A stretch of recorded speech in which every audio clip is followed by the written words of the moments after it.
Assalamualaikum warahmatullahi wabarakatuh. Perkenalkan, saya Nursyawati dengan nomor mahasiswa C1 C017085. Di sini saya akan menjelaskan sedikit materi tentang akuntansi syariah, yaitu terkait dengan makna Islam dan syariah Islam. Sebelum kita mempelajari akuntansi syariah lebih jauh, lebih baik kita memahami dulu apa itu Islam dan syariah Islam, sehingga nantinya memudahkan kita untuk memahami transaksi berbasis syariah.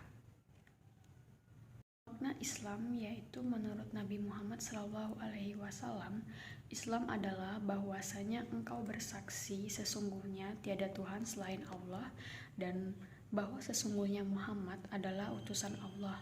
Engkau menegakkan sholat, menunaikan zakat, melaksanakan syaum Ramadan, dan menunaikan ibadah haji ke Baitullah jika engkau berkemampuan melaksanakannya. Hadis riwayat Muslim. Islam adalah sebuah pedoman hidup dan berkehidupan yang dikeluarkan langsung oleh Allah Subhanahu wa Ta'ala sebagai pencipta, pemilik, pemelihara, dan penguasa tunggal alam semesta ini, agar manusia tunduk, patuh, dan pasrah kepada ketentuannya, agar dapat meraih derajat kehidupan yang lebih tinggi, yaitu kedamaian, kesejahteraan, dan keselamatan dunia dan akhirat. Islam sebagai pedoman hidup dan berkehidupan yang dikeluarkan langsung oleh Allah Subhanahu wa Ta'ala mencakup 3 aspek, yaitu pertama akidah, kedua syariah, dan ketiga akhlak. Akidah, syariah, dan akhlak ini terkait satu sama lain, tidak bisa dipisah-pisahkan karena ketiganya ini diperlukan untuk membentuk kepribadian utuh dari seorang muslim. Baik, yang pertama yaitu akidah. Kedudukan akidah di dalam Islam itu sangat penting. Kenapa? Karena tanpa akidah, Islam tidak dapat ditegakkan. Apa itu akidah? Akidah adalah perjanjian yang teguh dan kuat, terpatri dalam hati dan tertanam di dalam lubuk hati yang paling dalam. Jadi, akidah ini bagaikan ikatan perjanjian yang kokoh dan tertanam jauh di dalam lubuk hati sanubari manusia.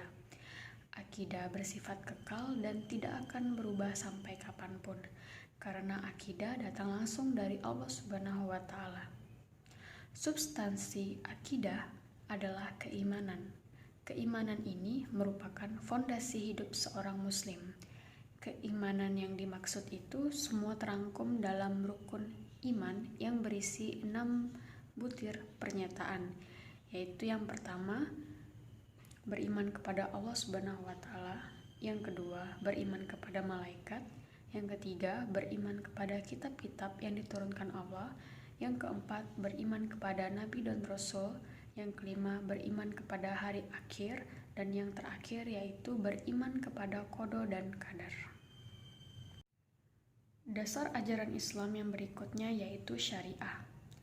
Syariah adalah pokok-pokok aturan hukum yang digariskan oleh Allah Subhanahu wa Ta'ala untuk dipatuhi dan dilalui seorang muslim dalam menjalani segala aktivitas hidupnya atau ibadahnya di dunia. Ketentuan syariah ini bersifat komprehensif dan universal. Syariah mencakup seluruh aspek kehidupan dan dapat diterapkan bagi semua manusia dalam setiap waktu dan keadaan, termasuk di dalamnya mengenai hukum ekonomi. Maka dari itu, akuntansi syariah merupakan bentuk pengamalan dari aturan syariah. Dasar ajaran Islam yang selanjutnya yaitu akhlak. Akhlak juga sering disebut sebagai ihsan, yang berarti baik. Akhlak atau ihsan ini adalah merasa bahwa dirinya dilihat oleh Allah Subhanahu wa Ta'ala yang mengetahui, melihat, dan mendengar sekecil apapun perbuatan yang dilakukan seseorang, walaupun dikerjakan di tempat yang tersembunyi. Bahkan Allah Subhanahu wa Ta'ala mengetahui segala pikiran dan lintasan hati makhluknya. Di dalam Islam, akhlak mengatur hubungan antara manusia dengan Allah dan Rasul, yaitu dengan cara mencintai dan menaatinya. Kemudian akhlak juga mengatur hubungan manusia dengan sesama manusia lainnya, dan akhlak juga mengatur hubungan antara manusia dengan dirinya sendiri, yaitu dengan cara melakukan ibadah maddah.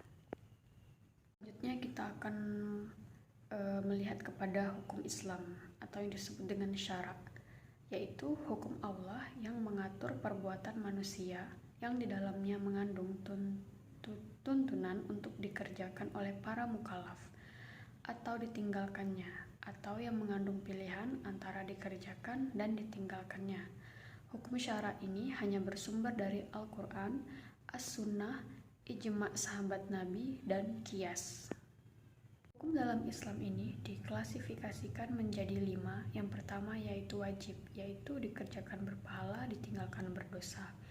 Hukum Islam yang kedua yaitu sunnah, mandub, dikerjakan berpahala, ditinggalkan tidak berdosa. Kemudian yang ketiga yaitu haram, yang apabila dikerjakan berdosa dan apabila ditinggalkan berpahala. Kemudian ada hukum Islam makruh, yaitu dikerjakan tidak berdosa, ditinggalkan berpahala. Kemudian yang terakhir yaitu mubah, dikerjakan tidak berdosa dan ditinggalkan pun tidak berpahala. Demikian presentasi singkat saya, semoga dapat dipahami dan mohon maaf apabila terdapat salah kata dalam pengucapan.